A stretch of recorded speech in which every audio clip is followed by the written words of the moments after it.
하나님의 영광을 가리는 데 쓰임받았어요.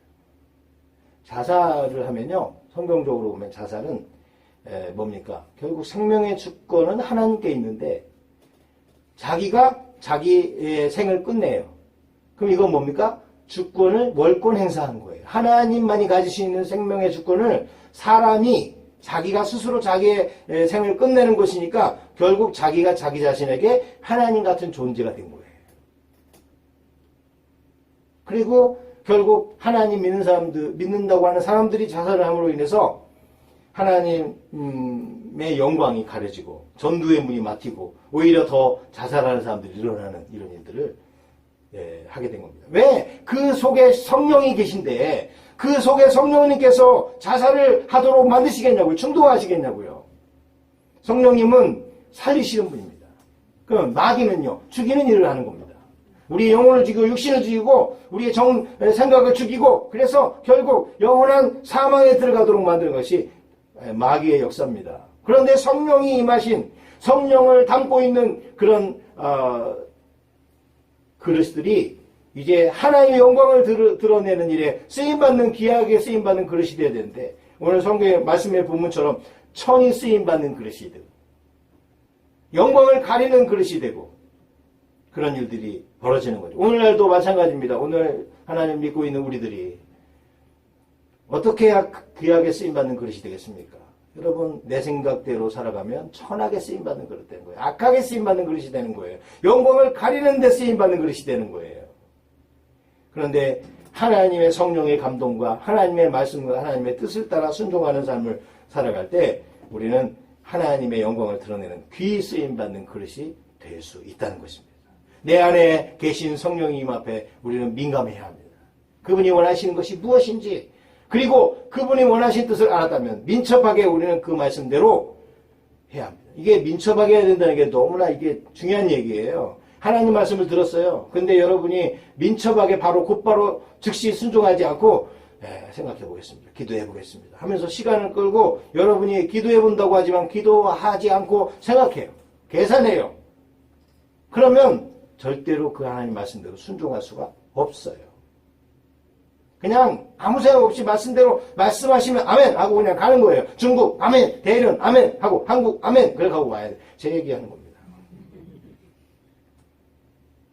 뭐 누군들 500명 성도 놔두고 그냥 한국에 오고 싶냐고요. 어떤 분들은 오해해요. 어떤 분들은 얘기하더라고요. 자기들끼리 수덕수덕 하더라고요. 뭐라 그러냐면 이정수 목사님 이게 대련에 와보신 분들이지. 아니 그 교회를 놔두고 왜 나오겠냐고. 분명히 무슨 사건이 있었을 거라고. 떠날 수밖에 없는 일이 있었을 거라고. 그러니까 떠난 거지. 뭐 하나님을 아시면 땡이니까 저는 더 이상 말을 하지 않겠어요. 그렇습니다. 이해할 수 없는 거죠. 목사들인데도 이해할 수가 없는 거죠. 왜 그 교회 뭐 별일도 없는데 왜 나오겠냐고. 나와봐야 아무것도 없는데. 그때는 뭐 아무것도 없었지. 근데 나와봐야 아무것도 없는데 왜 나오냐고. 아무것도 없었죠. 다만 하나님의 뜻이 있었고 하나님 말씀대로 순종하면 하나님께서 역사하실 것이라는 믿음이 저에게 있었어요. 그래서 하나님께서 이렇게 인도해 주시는 것들을 이렇게 체험하고 또 간증할 수 있게 되는 거죠. 여러분 기도해 보겠다고 우리는 그냥 이렇게 이빨림으로 말하지만 기도하지 않아요. 기도해도 맨날 그 생각이 사로잡혀 있어요. 이거 가면 안 되는데 이거 계산이 안 나오는데 이거 어려운데 이거 힘든데 이거 그게 분명해요. 하나님 말씀대로 순종하는데 그냥 막 형통이고 축복이 처음부터 일어나든가요? 하나님의 꿈을 받았는데 요셉이 처음부터 축복이고 막 애굽의 총리가 되든가요? 아니에요. 고난이 오고 죽음의 위협이 오고 어려움과 힘겨움을 통과한 다음에 하나님의 뜻이 이루어지는 귀한 그릇으로 쓰임받는 것을 보게 됩니다. 하나님 말씀대로 살아간다는 것이 이렇게 어려운 겁니다. 귀하게 쓰임받는 것이 그냥 간단하게 쉽게 생각하지만 그렇지 않습니다. 내가 없어져야 되고 내 생각이 내려져야 되고 그리고 하나님의 뜻만을 붙잡고 순종할 때 비로소 또 고난의 과정을 믿음으로 승리해내야만 비로소 귀하게 쓰임받는 그릇으로 저와 여러분들이 쓰임받게 됩니다. 그러기 위해서 우리는 우리 안에 계신 성령님은 어떻게 역사하시죠? 성령님은 말씀대로 역사하세요. 성령의 감동인가 아닌가를 확인해 보려면 말씀으로 돌아보셔야 돼요. 우리가 왜 성경을 통독하고 왜 우리가 가정에서 잠언을 읽고 왜 말씀으로 돌아가자고 합니까? 본질로 돌아가지 않으면 저렇게 엉뚱한 짓을 하는 거예요. 누구 얘기인지 아시죠? 그냥 무슨 일 있을 때마다 실이야 어떻게 해야 되니?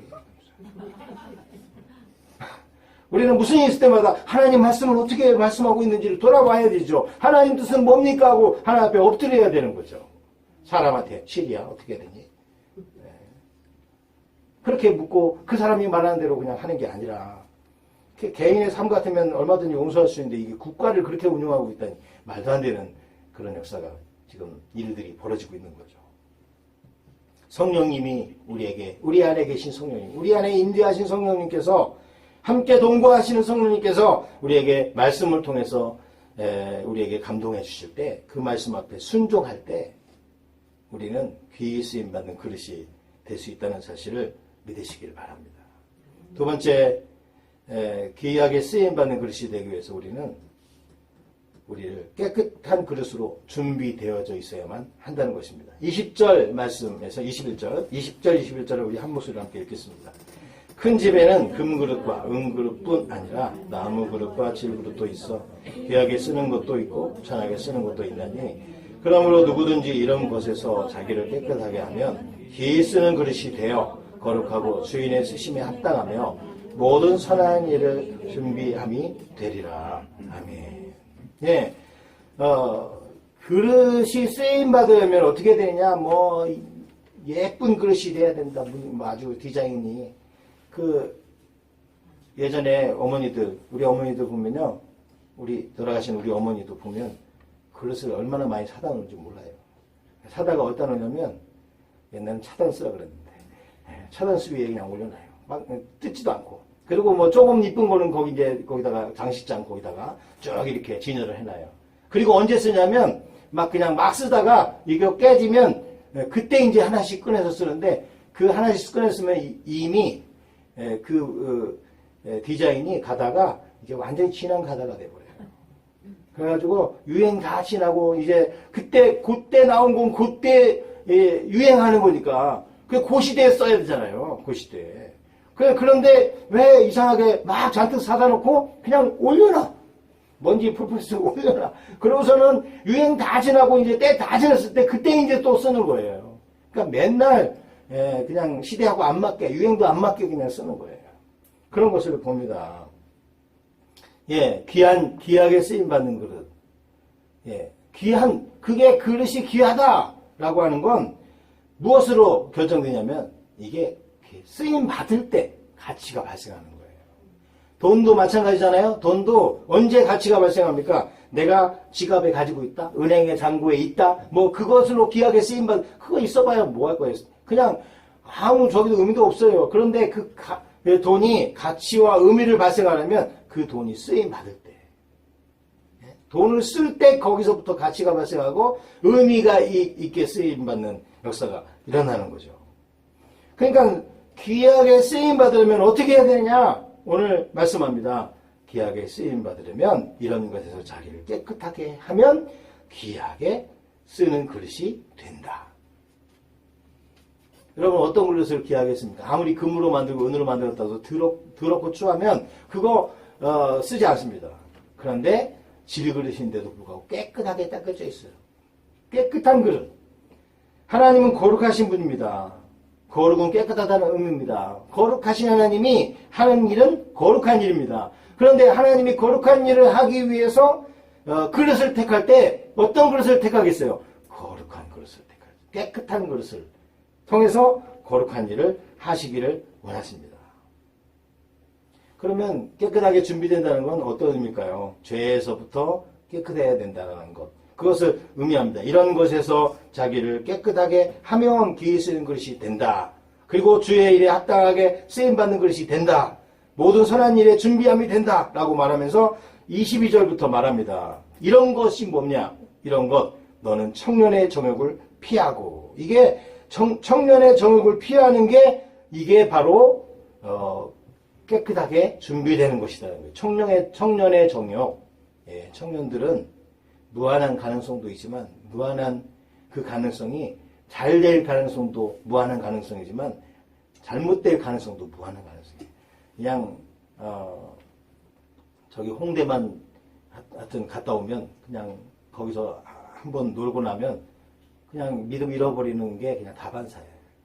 우리 보영이가 가끔 홍대를 간다 그러더라고요. 그래서 제가 야 수능이나 보고 가 그랬지. 수능도 안 보고 무슨 홍대를 가 그러는데 거기 가면 놀 게 많은 거예요.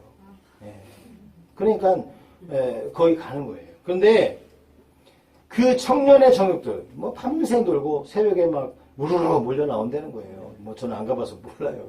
권 목사님은 갔다 오셨는지 어쨌든 얘기하시더라고요. 권 목사님. 권 목사님도 거기 친구 목사님이 그쪽에서 목회를 해서 아신다고 그러더라고요. 그냥 새벽에 밤새 그냥 놀고 나오는 거예요. 그런 애들이 벌어진대요. 그냥 뭐 노는 게 뭐 이렇게 사치기 사팍 보고 노는 게 아니잖아요. 뭐 전기 게임 하면서 노는 게 아니잖아요. 그렇게 밤새 그냥 젊은 남녀 청년들이 밤새 정욕대로 놀고 그냥 뭐 남녀가 이렇게 놀면 좋은데 요새는 동성끼리 또 노는 일들이 벌어지니까 이게 정말 어떻게 우리 그렇다고 애들을 막 그냥 이렇게 질질 끌고 다닐 수도 없고 맨날 뒤에 따라다니면서 감시할 수도 없고 이거 어떻게 하면 좋냐고요. 그런 청년의 정욕들을 피해야 한다는 거예요. 여러분 그 죄는요 피해야 되는 거지 죄와 싸워보겠다고 가면 안 돼요. 왜냐하면 내가 가치 중립적인 존재여서 선으로도 갈 수 있고 악으로도 갈 수 있는 이런 존재라면 한번 싸워볼 만 하겠죠. 그런데 우리가 본래 죄인이었다고요. 그래서 그 죄가 우리에게 유혹으로 미혹으로 오면 우리는 금방 그 안에 들어갈 수밖에 없어요. 그게 우리 안에 아직도 잔재되어 있고 우리 몸 안에 그냥 이렇게 체질화되어 있다니까요. 죄가. 그러면 죄는 어떻게 해야 됩니까? 어떻게 해야 이길 수 있습니까? 죄의 자리를 피해야 되는 거예요. 떠나야 되는 거예요. 제가 대련에 있을 때 좀 전도를 해보겠다고 나름 제가 이제 축구 선수 출신이니까 어떻게 해볼까 하는데 어떤 분이 저한테 제의를 하더라고요. 제가 축구 선수